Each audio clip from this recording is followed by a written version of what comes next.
Let me open by saying welcome to Transport for New South Wales. My name's Rodney. I'm a commercial manager with Transport, and I'm going to try to take you through and give you a little bit of an understanding of how government procurement works in transport.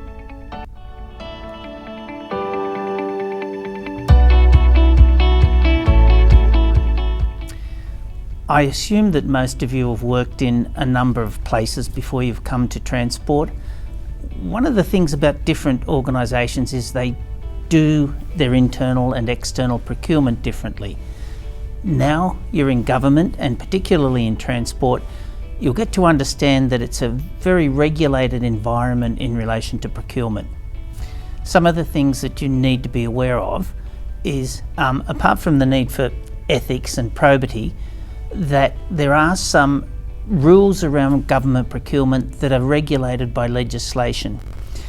And in addition to where we buy, we also need specific internal approvals from a financial delegate. Once we have that internal financial approval, we then move on to being governed by directions that come from the New South Wales Procurement Board.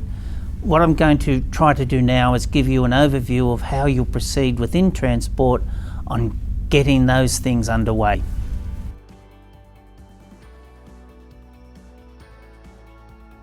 So, why do you need to know about procurement?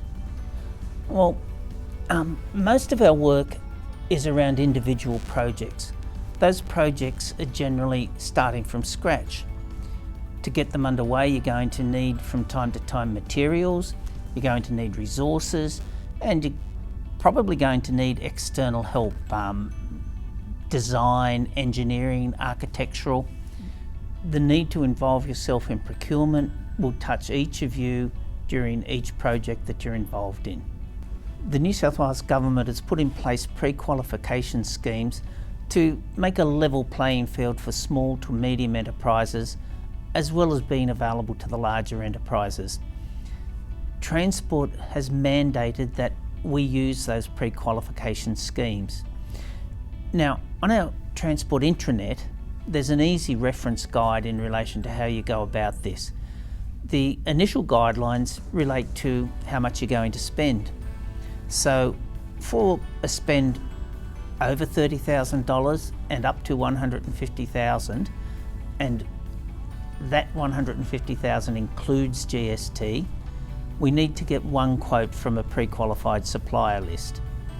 If it's between $150,000 and $250,000, again including GST, we need to get at least 3 written quotes from someone on that list.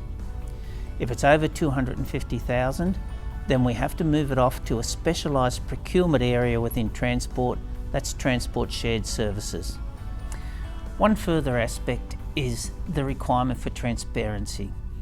Government must, under the Government Information Public Access Act, disclose all procurement activity above $150,000, including GST. That Act also provides for complaints to be lodged by aggrieved parties. When that happens, everything that we've done in relation to that procurement, every voicemail message, every email, everything that you've done in relation to it is discoverable and must be provided. Even if you only make mention of it in relation to a personal email to someone else working with you or in another office, all of that's provided.